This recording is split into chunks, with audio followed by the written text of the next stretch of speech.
My name is John Daniel Tilford. I'm the Curator of Collections here at Oglethorpe, and we're very pleased to present this broadcast today on a masterful composition by Eugène Louis Boudin.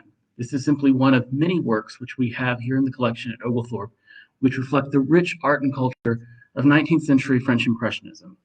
This work was graciously donated to Oglethorpe University Museum by Doctors Isaac and Yolanta Melamed.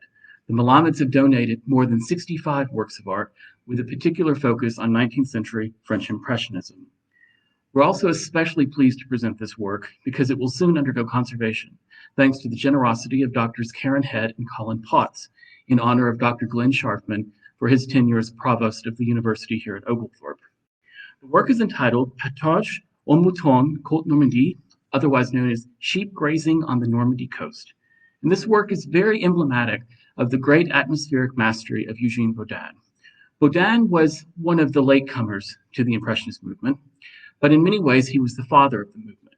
He was one of the oldest exhibitors in 1874 when a ragtag group of artists came together. They couldn't even decide on a name for themselves and ended up calling themselves the Society of Anonymous Artists with a cooperative effort in the arts.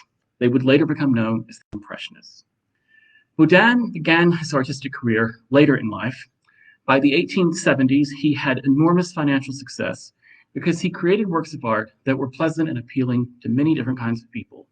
He was also a shrewd marketer and realized that he had to curry favor with the elite clientele, which would ensure financial success.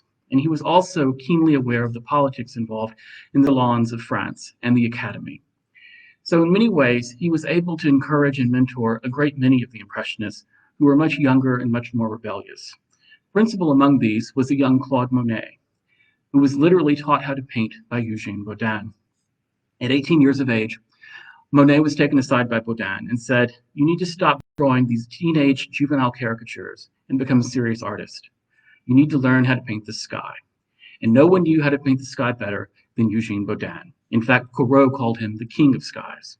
And it was this great mastery of atmospheric perspective that enabled Boudin to create works such as the work you see here. Now, by 1872, Boudin's financial success was such that he was able to offer financial assistance and patronage to Claude Monet. As a result, Monet invited Boudin to exhibit with the independent artists, later become known as the Impressionists, in 1874.